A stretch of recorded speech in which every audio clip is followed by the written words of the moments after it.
Ya, Andri dan juga pemirsa, seperti kita ketahui di dunia komik di tanah air kita ini masih pasang surut. Komik di Indonesia tapi pernah mengalami masa jayanya di sekitar tahun 70 dan 80-an. Bahkan banyak komik yang akhirnya dibuat menjadi layar lebar. Nah, contohnya seperti Si Buta dari Gua Hantu, juga Panji Tengkorak. Sayangnya pemirsa, kini komik Indonesia harus kalah bersaing dengan komik mancanegara seperti komik dari Jepang yang kini sedang digandrungi remaja. Lalu seperti apa perkembangan komik Indonesia? Berikut adalah segmen Pustaka Indonesia.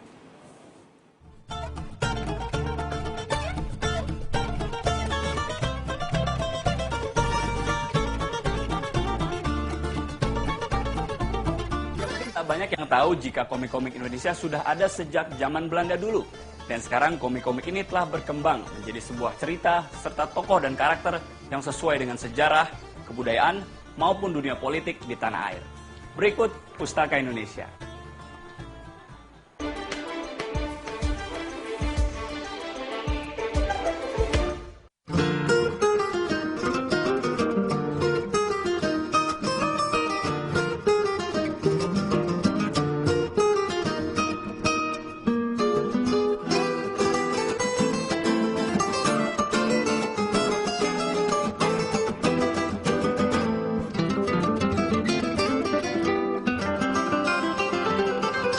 Komik alias cerita bergambar merupakan media yang cukup terkenal di masyarakat, khususnya remaja dan anak-anak. Media gambar yang ditawarkan seakan membius pembacanya, baik dengan khasnya teknik gambar maupun alur cerita. Jadi tak heran bila banyak kalangan yang menjadikan komik sebagai barang yang tak tergantikan dan memiliki arti khusus, termasuk di Indonesia. Komik atau kartun Indonesia pertama kali terbit sejalan dengan munculnya media massa berbahasa Melayu di masa pendudukan Belanda. Cerita bergambar ini diberi judul Put On, karya Kowangi pada tahun 1930 di harian Sinpo. Komik yang sangat populer di masanya ini mengisahkan seorang sosok gendut bermata sipit yang melindungi rakyat kecil yang dibalut corak humor. Komik realistis baru dimulai oleh Nasun AS sejak tahun 1939. Komik pertama dalam Hasanah Sastra ialah Putri Hijau yang dimuat di harian Ratu Timur. Kemudian di tahun 1940 dan 50-an muncullah cerita-cerita legenda akan kisah pahlawan yang diadaptasi dari komik barat seperti Tarzan, Flash Gordon, dan Superman. Di masa inilah angkatan pertama komik mulai dikenal. Tahun 1960 dan 70-an, muncullah komik-komik yang melegendaris yang diambil dari kisah pewayangan, seperti Mahabharata dan Ramayana oleh R.A. Kosasih yang kini disebut sebagai Bapak Komik Indonesia. Tahun 1980 menandakan kebangkitan generasi kedua. Komik yang populer lebih bertemakan remaja dan kehidupan perkotaan.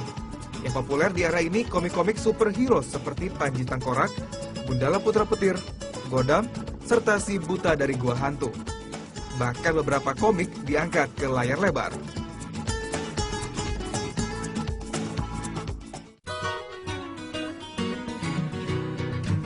Walau pernah mengalami masa keemasan, perjalanan komik Indonesia kini mengalami masa surut. Meski menawarkan banyak keragaman, perkembangannya komik negeri sendiri terus terkendala. Berbeda dengan di tahun-tahun 50-60-an, banyak di antara komikus muda kita yang generasi sekarang itu punya kelemahan dalam seni bercerita. Storytellingnya sendiri. Jadi storytelling ini mulai dari keragaman atau kompleksitas tema, termasuk penggarapannya sendiri. Ya, kini perkembangan komik dan kartun dalam negeri tergeser dengan gelombang besar komik dan kartun terjemahan yang sangat mendominasi pasar. Komik lawas karya negeri Sakura Jepang dengan mudahnya menyihir generasi muda yang memang haus akan imajinasi. Sebut saja komik dengan penjualan besar seperti One Piece, Naruto, Detektif Conan, bahkan Crayon Shinchan.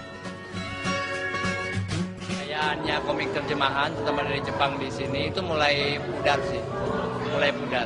Jadi orang udah mulai mungkin jenuh ya, mungkin mulai jenuh gitu. Sekarang eranya anak-anak yang dulunya baca komik Jepang udah mulai berkarya gitu.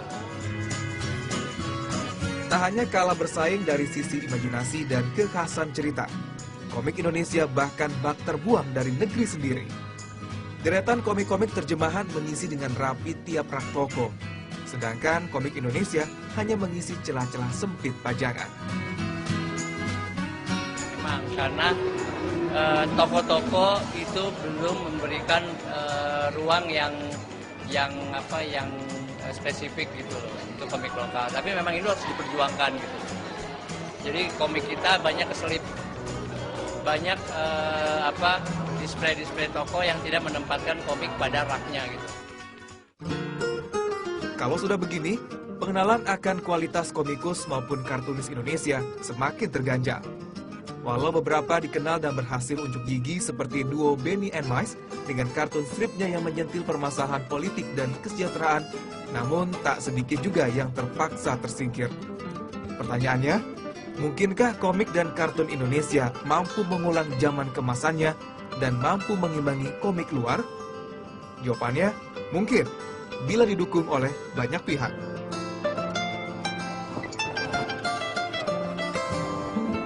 Wah, mirip nggak Mas? Dengan pembawa acaranya. Ini adalah kreasi Mas Dian Bijak, dan memang cerita dan gambar komik-komik Indonesia tidak kalah kok dengan komik-komik luar yang mungkin sekarang sudah menguasai pasar komik di Indonesia. Tapi satu yang jelas, apapun bentuk kreasi yang lahir dari pemikiran anak bangsa sendiri, harus terus kita jaga dan dilestarikan. Sampai jumpa dalam Pustaka Indonesia berikutnya.